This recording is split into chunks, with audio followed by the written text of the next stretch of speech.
ત્યારે આવી ઘટના જોઈ અને લાલબાઈ તેમને રોકે અને કહે છે, તમે મારી ગાયોને લઈ અને ક્યાં જાઓ છો? અમે હમીર સુમરાના માણસો છીએ અને આજે અમારા રાજાનો હુકમ છે એટલે તમારા આખાય ગાયોના ધણને અમે લૂંટવા આવ્યા છીએ.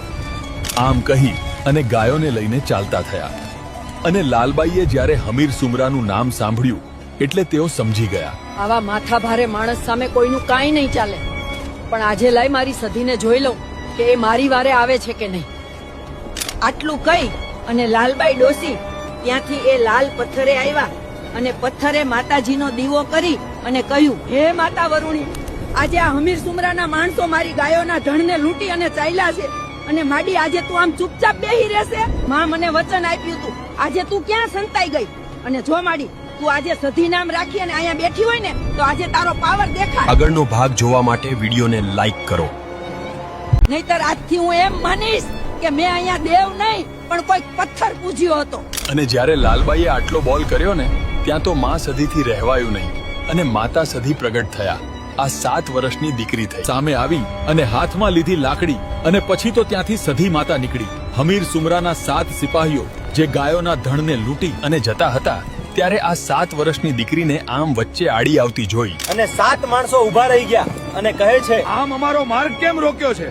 તને ખબર નથી કે આ હમીર સુમરાના માણસો છે? તમે ગમે તે હોય પણ આ ગાયોના ધણની રક્ષા કરવાની જવાબદારી લાલબાઈએ મને સોંપેલી છે. આજે તમે સાજા રહેવા માંગતા હોય તો હજી એક વખત ચેતવું છું, ચાલ્યા જાઓ અને આ ગાયોના ધણને અહીંયા મૂકી દો. પણ આ 7 વર્ષની દીકરીનું આટલું કહેતાની સાથે તો આ 7 જણા એકબીજાને હાથ તાળી આપીને હસવા લાગ્યા અને કહ્યું, તું અમને રોકીશ? આગળનો ભાગ જોવા માટે વિડીયોને લાઈક કરો. માડી, હું માતા વરુણી છું અને જો તમે મને સાચવશો ને તો હું પણ તમારી ગાયોને સાચવીશ. ત્યારે લાલબાઈ ડોશી સમજી ગયા કે આ તો સાક્ષાત માતાજી હોય એવું મને લાગે છે. પછી લાલબાઈ કહે છે, હા માડી, મારાથી બને ને એમ તમને સાચવીશ.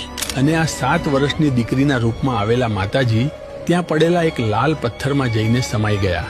પછી લાલબાઈને કહ્યું, મારી વરુણીનો આ પથ્થર છે અને આ પથ્થરે આવી અને રોજ મને સાંજ સવાર ધૂપ દીવા કરજે. હું આ પથ્થરમાં બેસી જાઉં છું. અને જા લાલબાઈ, સિંધમાં આજથી હું તારી સધી થઈને ઊભી રહી જાઉં છું. અને જો વન વગડે તારી ગાયોને આમ રખડતી મૂક, પણ જો એકેને કડવો કાંટો જો વાગવા દઉં ને તો હું તારી સિંધની સધી ના કહેવાઉં બાપ. આગળ શું થયું તે જાણવા માટે ચેનલને સબસ્ક્રાઇબ કરો. કે માતાજીએ સૌપ્રથમવાર જ્યારે સિંધ પ્રદેશના સીમાડામાં પગ મૂક્યો ને ત્યાં એક 70 વર્ષની ડોશીમાં ઝૂંપડી બાંધીને રહેતા હતા અને એમનું નામ હતું લાલબાઈ.